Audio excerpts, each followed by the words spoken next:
லூக்கா நற்செய்தி அதிகாரம் 6. ஓய்வு நாளில் கதிர் கொய்தல். ஓர் ஓய்வு நாளில் இயேசு வயல்வெளியே செல்ல நேர்ந்தது. அவருடைய சீடர் கதிர்களை கொய்து கைகளினால் கசக்கி தின்றார்.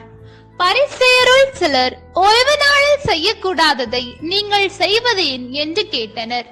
அதற்கு இயேசு மறுமொழியாக, தாமும் தம்முடன் இருந்தவர்களும் பசியாய் இருந்தபோது தாவீது செய்ததை குறித்து நீங்கள் வாசித்தது இல்லையா?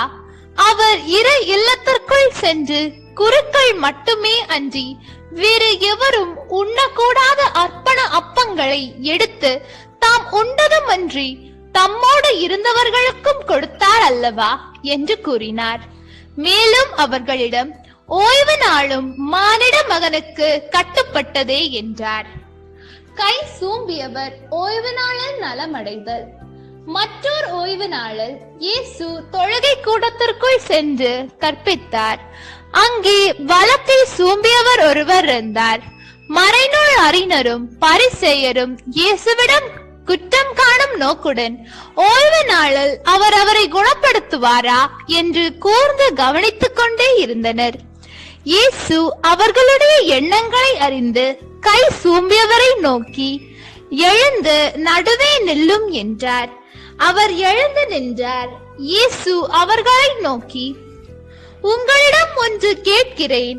ஓய்வு நாளில் நன்மை செய்வதா தீமை செய்வதா, உயிரை காப்பதா அழிப்பதா, எது முறை என்று கேட்டார். பிறகு அவர் சுற்றலும் திரும்பி அவர்கள் யாவரையும் பார்த்துவிட்டு, உமது கையை நீட்டும் என்று அவரிடம் கூறினார். அவரும் அப்படியே செய்தார். அவருடைய கை நலமடைந்தது. அவர்களோ கோப வெறி கொண்டு இயேசுவை என்ன செய்யலாம் என்று ஒருவரோடு ஒருவர் கலந்து பேசினர். 12 தேர்ந்தெடுத்தல். அந்நாள்களில் அவர் வேண்டுவதற்காக ஒரு மலைக்கு போனார். அங்கு கடவுளிடம் வேண்டுதல் செய்வதில் இரவெல்லாம் செலவிட்டார். விடிந்ததும் அவர் தம் சீடர்களை தம்மிடம் கூப்பிட்டு அவர்களுள் 12 தேர்ந்தெடுத்து அவர்களுக்கு திருத்தூதர் என்று பெயரிட்டார்.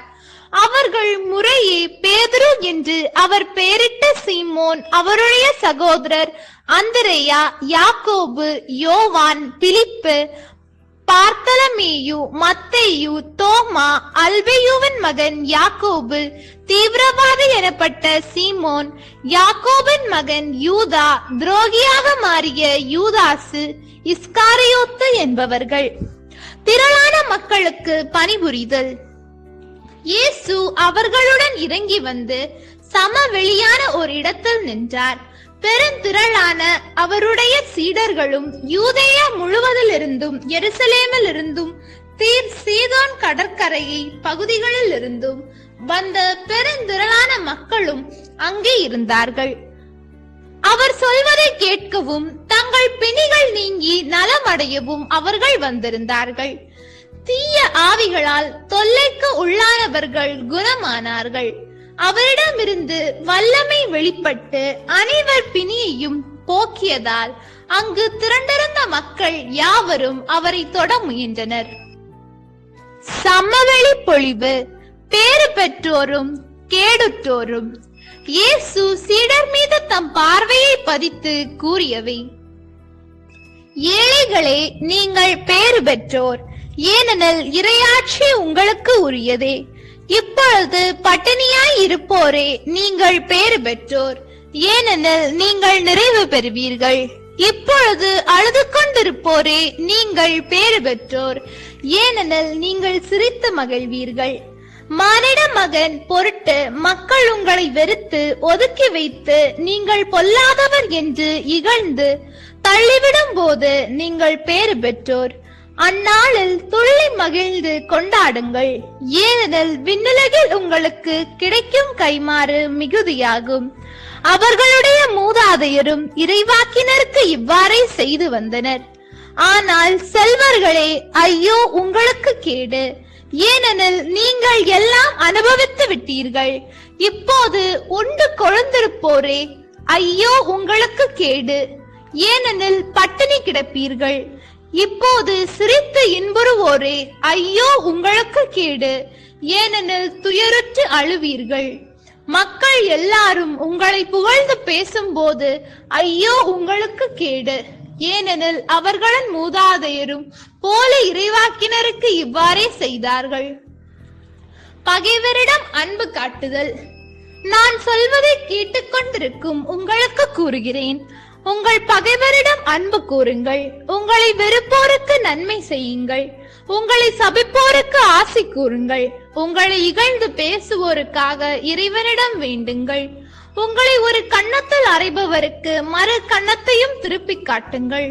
உங்கள் மேலுடையை எடுத்துக்கொள்பவர் உங்கள் அங்கேயும் எடுத்துக்கொள்ள பார்த்தால் அவரை தடுக்காதீர்கள். உங்களிடம் கொடுக்கும் எவருக்கும் கொடுங்கள். உங்களுடைய பொருட்களை எடுத்துக் கொள்வோரிடம் இருந்து அவற்றை திருப்பி கேட்காதீர்கள்.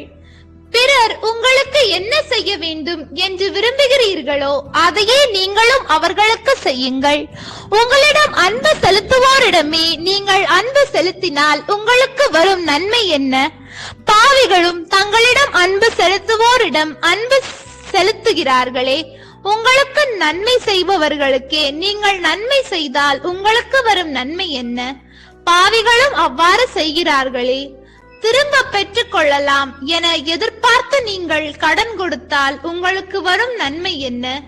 ஏனெனில் முழுவதையும் திரும்ப பெற்றுக் கொள்ளலாம் என்னும் நோக்கத்துடன் பாவிகளும் பாவிகளுக்கு கடன் கொடுக்கிறார்களே. நீங்கள் உங்கள் பகைவரிடமும் அன்பு செலுத்துங்கள், அவர்களுக்கு நன்மை செய்யுங்கள், திரும்ப கிடைக்கும் என எதிர்பார்க்காமல் கடன் கொடுங்கள். அப்போது உங்கள் கைமாறு மிகுதியாயிருக்கும், நீங்கள் உன்னத கடவுளின் மக்களாய் இருப்பீர்கள். ஏனெனில் அவர் நன்றி கேட்டோருக்கும் பொல்லாதோருக்கும் நன்மை செய்கிறார். உங்கள் தந்தை இரக்கமுள்ளவராய் இருப்பது போல நீங்களும் இரக்கமுள்ளவராய் இருங்கள். தீர்ப்பிடுதல். பிறர் குற்றவாளிகள் என தீர்ப்பளிக்காதீர்கள், அப்போதுதான் நீங்களும் தீர்ப்புக்குள்ளாக மாட்டீர்கள். மற்றவர்களை கண்டனம் செய்யாதீர்கள், அப்போதுதான் நீங்களும் கண்டனத்திற்கு ஆளாக மாட்டீர்கள். மன்னியுங்கள், மன்னிப்பு பெறுவீர்கள். கொடுங்கள், உங்களுக்கு கொடுக்கப்படும். அமுக்கி குலுக்கி சிரித்து விழும்படி நன்றாய் அளந்து உங்கள் மடியில் போடுவார்கள். நீங்கள் எந்த அளவையால் அளக்கீர்களோ அதே அளவையால் உங்களுக்கும் அளக்கப்படும். மேலும் இயேசு அவர்களுக்கு உவமையாக கூறியது, பார்வையற்ற ஒருவர் பார்வையற்ற வேறொருவருக்கு வழிகாட்ட இயலுமா? இருவரும் குழியில் விழுவர் அல்லவா? சீடர் குருவை விட மேலானவர் அல்ல, ஆனால் தேர்ச்சி பெற்ற எவரும் தம் குருவை போலிருப்பார். நீங்கள் உங்கள் கண்ணில் இருக்கும் மரக்கட்டையை பார்க்காமல் உங்கள் சகோதரர் அல்லது சகோதரியின் கண்ணில் இருக்கும் துரும்பை கூர்ந்து கவனிப்பதேன்? உங்கள் கண்ணில் இருக்கும் மரக்கட்டையை நீங்கள் பார்க்காமல் இருந்து கொண்டு உங்கள் சகோதரர் அல்லது சகோதரியிடம் உன் கண்ணில் இருக்கும் துரும்பை எடுக்கட்டுமா என்று எப்படி கேட்க முடியும்? வெளிவேடக்காரரே, முதலில் உங்கள் கண்ணில் இருக்கும் மரக்கட்டையை எடுத்து எரியுங்கள். அதன் பின் உங்கள் சகோதரர் அல்லது சகோதரியின் கண்ணில் இருக்கும் துரும்பை எடுக்க உங்களுக்கு தெளிவாய் கண் தெரியும். மரமும் கனியும். கெட்ட கனி தரும் நல்ல மரமும் இல்லை, நல்ல கனி தரும் கெட்ட மரமும் இல்லை. ஒவ்வொரு மரமும் அதனதன் கனியாலே அறியப்படும். ஏனென்றால் முட்செடிகளில் அத்தி பழங்களை பறிப்பாரும் இல்லை, முட்புதர்களில் திராட்சை குலைகளை அறுத்து சேர்ப்பாரும் இல்லை. நல்லவர் தம் உள்ளமாகிய நல்ல கருவூலத்தில் இருந்து நல்லவற்றை எடுத்துக் கொடுப்பர், தீயவரோ தீயது நின்று தீயவற்றை எடுத்துக் கொடுப்பர். உள்ளத்து நிறைவையே வாய் பேசும். இருவகை அடித்தளங்கள். நான் சொல்பவர்களுக்கு செய்யாதது என்னை, ஆண்டவரே ஆண்டவரே என ஏன் கூப்பிடுகிறீர்கள்?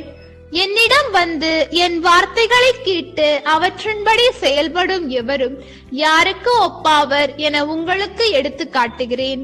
அவர் ஆழமாய் தோண்டி பாறையின் மீது அடித்தளம் அமைத்து வீடு கட்டிய ஒருவருக்கு ஒப்பாவார். வெள்ளம் ஆறாக பெருக்கெடுத்து அந்த வீட்டின் மேல் மோதியும் அதை அசைக்க முடியவில்லை, ஏனென்றால் அது நன்றாக கட்டப்பட்டிருந்தது. நான் சொல்வதை கேட்டும் அதன்படி செயல்படாதவரோ அடித்தளம் இல்லாமல் மண் மீது வீடு கட்டுவதற்கு ஒப்பாவர். ஆறு பெருக்கெடுத்து அதன் மேல் மோதிய உடனே அதை விழுந்து அவ்வீட்டுக்கு பேரழிவு ஏற்பட்டது. ஆண்டவரின் அருள்வாக்கு. இறைவா உமக்கு நன்றி.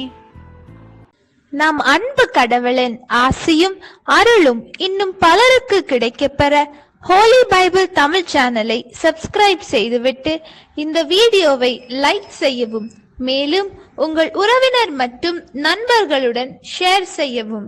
நன்றி.